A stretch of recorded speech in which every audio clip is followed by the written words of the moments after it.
Well, hello, Michigan. I'm excited to have somebody who has worked so hard for many, many years on trying to make sure that we have free and fair and verifiable elections here in the state of Michigan. And that is former Senator Pat Colbeck. He has worked extremely hard to make sure that, especially in these upcoming elections, that we don't have all these problems we have seen over the years with the elections.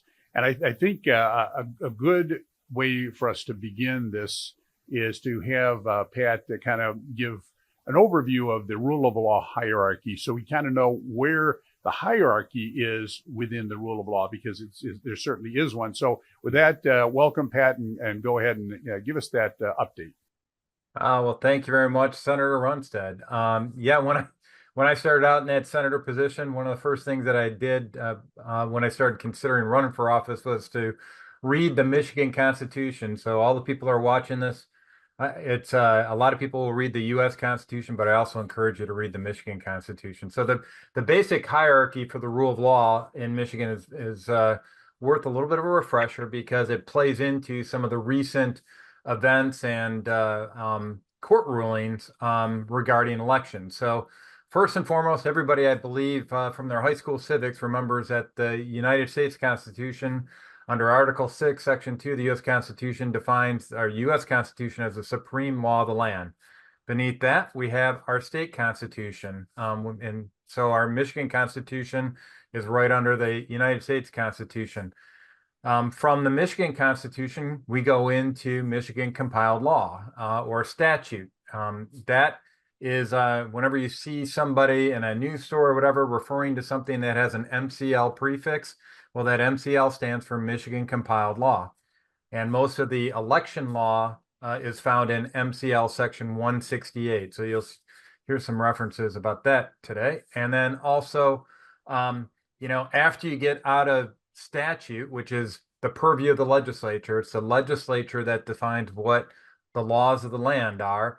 The people have already defined what's in the constitutions, the state and the federal constitution. Now we get into what are called rules. And so when statute leaves an opening for the executive branch, in this case, when talking about elections, the Secretary of State, when the statute leaves a gap for that, the Secretary of State, for example, or any member of the executive branch to fill in that gap, it's done so via what are called rules. And rules actually have a specific process that governs them before they go into effect. And those the laws around the adoption of these rules are governed under what's known as the Administrative Procedures Act. And so there's another way for the executive branch to go off and issue guidance in the case of elections to election officials, and that's through procedures or manuals. So the basic hierarchy is at the top of the top is we the people with the U.S. Constitution, then we the people with the Michigan Constitution, followed by we the legislators with the statute or Michigan compiled law, followed by rules, which are typically incorporated or are put into place by the executive branch to fill in uncertainty around the statutory language. And then last, the executive branch has the opportunity to implement or share procedures or manuals that have no oversight whatsoever, but they are not bound by the rule of law. Well, thank you. That was a good, quick synopsis of what the hierarchy is in the rules of law. And so we get down to those bottom ones, and that's the rules promulgated by the executive branch, in this case, Secretary of State, and also the manuals that they put together. And that's what recently went to the Supreme Court. But before it went to the Supreme Court, it went to the lower courts. So give us a quick review of what happened in the lower courts with the O'Halloran versus Benson suit. So the Michigan Secretary of State, Jocelyn Benson, issued poll challenger guidelines that went into effect prior to the 2022 election. I think they were also in effect for 2020, but anyway, there's a group of individuals that led by lead plaintiff Phil O'Halloran, Dr. Phil O'Halloran, who challenged the Secretary of State's new poll challenger guidelines stating that they were unlawful. They violated statute. Now, these guidelines, they weren't rules that were issued. They weren't statute. They were guidelines or not guidelines. They were, I mean, not rules. They were guidelines issued in the form of a poll challenger manual to election officials to guide their execution and conduct of elections in the state. And so the plaintiff, led by Phil O'Halloran, stated that these guidelines were not compliant with the law. And now, give a little bit of background. Our Secretary of State, Jocelyn Benson, has been found by a total of 7 courts so far. And I think now you cited the 8th one regarding Cornell West, but 8 separate courts have ruled that she has issued unlawful election guidance. That becomes a little bit of a pattern that needs to be addressed by the courts. And but in the case of the O'Halloran v. Benson rules, those are 2 of those 8 rulings that were found against her. The Michigan Court of Claims Judge Judge Brock Swartzel, before the 2022 election, ordered Jocelyn Benson to update her poll challenger guidelines to comply with the law. She refused to do so. And so, matter of fact, instead of complying with the law, she challenged it via appeal. So she appealed to the Michigan Court of Appeals. She was struck down by the Michigan Court of Appeals on all counts. And so what we've got here is she couldn't take, she refused to accept the judge's order, and she appealed yet one more time up to the Michigan Supreme Court. And the Michigan Supreme Court took up her case and issued a ruling regarding 4 provisions of the O'Halloran v. Benson lawsuit. And I believe that was a 5-4 decision out of the Supreme Court. 4-3. 4-3. And the crux of the issue with all of these cases is you cannot write a rule or put in a manual rules that are inconsistent with law, with the statute or the Constitution. And the lower courts ruled that that was the case. And I think when we get into it, people will quickly see that the Supreme Court, very partisan, made a partisan decision that is very destructive toward that separation of statute, which needs to be done by the legislature, and someone like the Secretary of State, who can promulgate rules that become laws that are inconsistent with law. So with that, tell us about the 4 claims that were reviewed by the Michigan Supreme Court in the O'Halloran versus Benson case.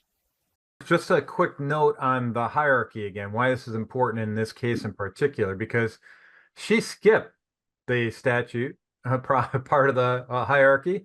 She skipped the rulemaking part of the hierarchy, and she went right into the guidelines.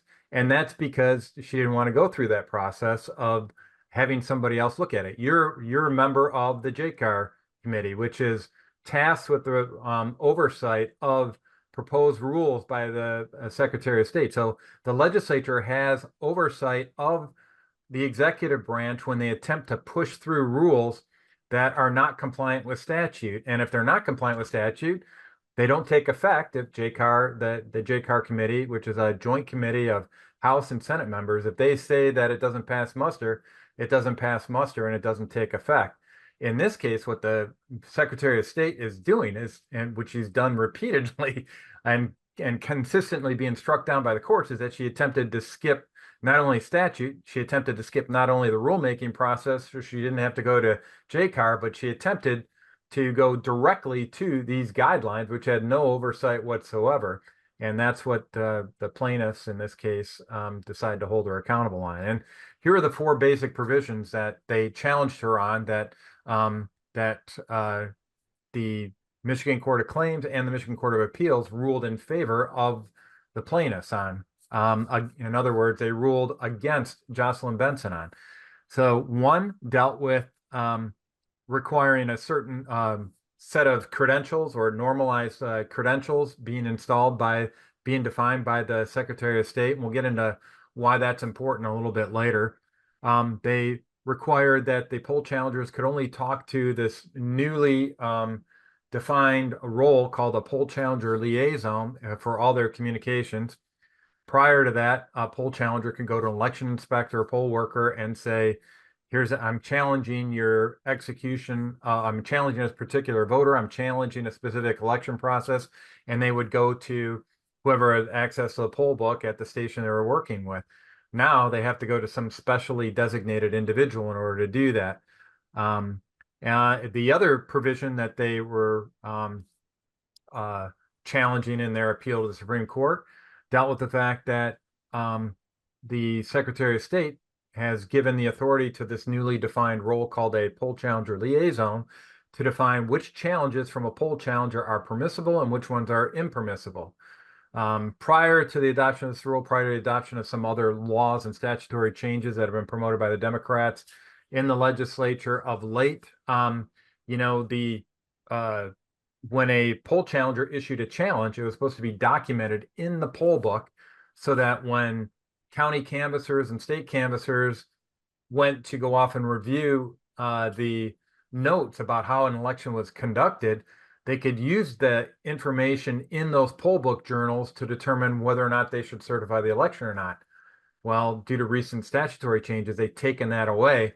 So this is just kind of a continuation of that theme to diminish the role of poll challengers and diminish their statutory authority in favor of a complete lack of transparency. So they gave this newly defined poll challenger liaison role the authority to determine which challenges are permissible or not permissible.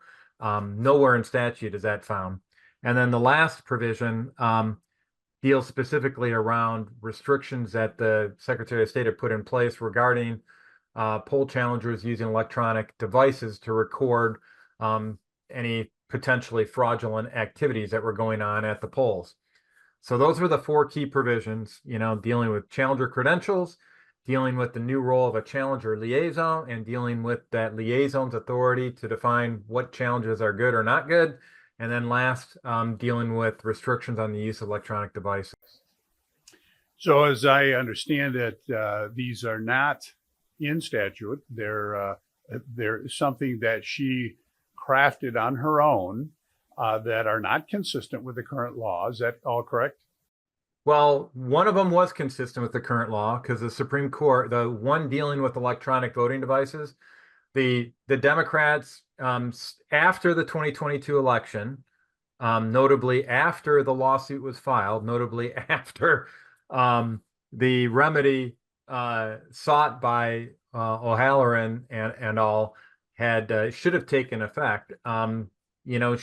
She waited long enough for the Democrats to come in authority and pass laws that changed it so that her unlawful behavior in the 2022 election under current Michigan statute regarding these electronic devices being prohibited from use by poll challengers, now that is lawful. So that is one of the provisions that under current statute is lawful, but at the time that the lawsuit was followed, it was not lawful. And Article 1, Section 10 of the Michigan Constitution is very clear about ex post facto law.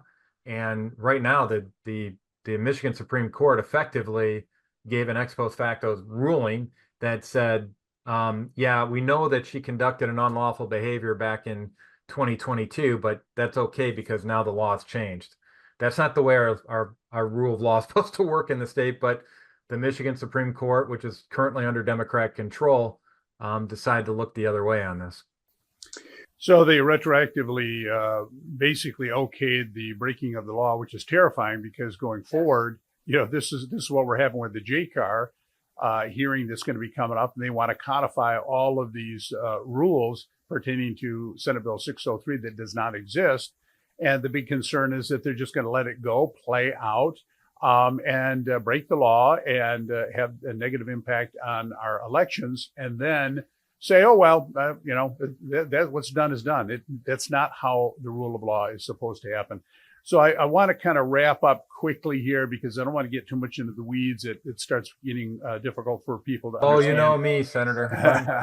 I love the weeds. So that's where all the bad stuff is happening by the Democrats right now. It's all in the weeds. Yeah, but you've done a great job of outlining it. So real importantly, outline real briefly, what is the impact of their ruling on the issuing of credentials? Well, in regards to credentials, you have to use a standard form now provided or defined by the Secretary of State. And why that's interesting is that that form, at least last time I served as poll challenger, includes what precincts you're assigned to. So essentially, in order to print out this little badge or ID card, you have to tell them beforehand which precincts you're covering and which ones you're not covering. So if you're interested in election fraud, that's a very convenient piece of information, don't you think? You know what bases are being covered and you know which bases are not being covered. It's like telegraphing your hit into saying I'm going to hit the ball into left field so that the all your fielders can move over into left field and you can leave right field wide open. So that's what she's doing. She's essentially allowing them to or forcing poll challengers to declare which bases they're going to be covering. And this nowhere in law is this written. This is just Nope. what They're she just put. making it up as she goes along here. Yep. And the partisan Supreme Court okayed that. The other one they okayed was giving poll challenger liaison the authority to determine which challenges are permissible and impermissible. Give us a quick overview of why that's important. So effectively what they're doing is this new fictitious role that's nowhere in statute called the poll challenger liaison is now given the authority to diminish the role of the poll challenger, which is defined in statute. They have defined authority to examine the conduct of the elections. Their authority is being diminished in favor of this new fictitious little ghost role called the poll challenger liaison. That should never have been allowed. And so they also are requiring the poll challengers to issue these challenges through the liaison, correct? Correct. Which, once again, this is a boogeyman. This doesn't exist anywhere in statute, but they're making it up out of thin air. So very, very discouraging. We have the lower courts ruled in favor of the law. It comes to the state Supreme Court, and on a partisan ruling, they're upending the Constitution. They're saying that, hey, if the Secretary of State basically wants to make any kind of rule on her own, put it in a manual on her own, not consistent with the statute, not consistent with the law, we're going to permit that because, hey, we got to find a loophole in order to be team players here for the Democrat Party. That's the way I see it. Is that what you see it? Well, effectively, the Michigan Supreme Court promoted Jocelyn Benson to not only being a member of the executive branch, but also she's now got de facto legislative authority as well. Well, thank you, Pat. You've done a phenomenal job trying to stay on top of this. It's a continuous moving target. I'm hearing from people all over the state about constant attempts by the Democrats to have an effect on the election, including Jocelyn Benson saying that she's going to keep Carnell West off the ballot, and which was overruled, and now she wants Robert Kennedy on the ballot, and that's back to court. You could see just how partisan. She's the most partisan Secretary of State I've ever heard of, in not only in the history of Michigan, but in the nation. I've never seen the like of it. And you know what she's using as her argument to keep RFK on the ballot? She's referencing a provision of law that only applies to Secretary of State candidates, MCL 168-686A. And so she's the former dean of the Wayne State University law office, and for her to go off and assert such insane provisions of law that have no applicability to the topic at hand is concerning. Yeah, this is what we were facing in Michigan. It's a uphill climb to stay on top of all of these provisions the Democrats are trying to push forward in this election to negatively impact this election for their opponents. This is not how the law should be. It's not how the Secretary of State's office should be, but it's what we're having to deal with. But once again, Pat, thank you so much for joining us on the show, and to keep up the battle out there across the state of Michigan. Thanks for helping to get the word out, Senator. Thank you. Remember to like, share, and subscribe. This is Senator Jim Runstad.